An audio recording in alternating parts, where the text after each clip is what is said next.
बिस्मिल्लाहिर्रहमानिर्रहीम। अस्सलाम वालेकुम। मेरा नाम सैयद कामरान अली है। एक नज़म पेशा खिदमत है जिसका उन्वान है इजहार राय।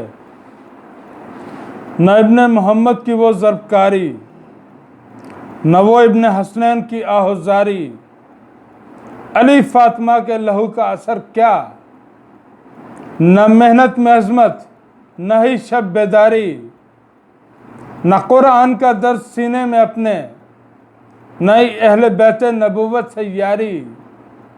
रसूल खुदा के सहाबा किधर हैं, कहाँ इब्ने मरियम के हैं वो हवारी।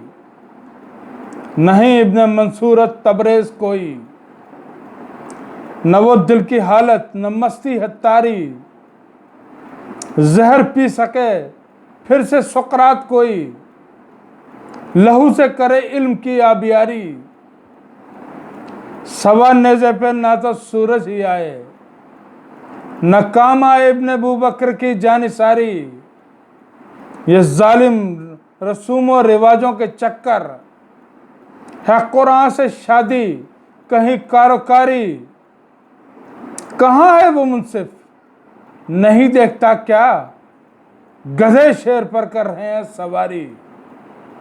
तो दोस्तों, अपना और अपने चैनल का बहुत ख्याल रखिएगा और इसको सब्सक्राइब कीजिएगा और मुझे अपनी दुआ में याद रखिएगा। खुदा हाफिज़।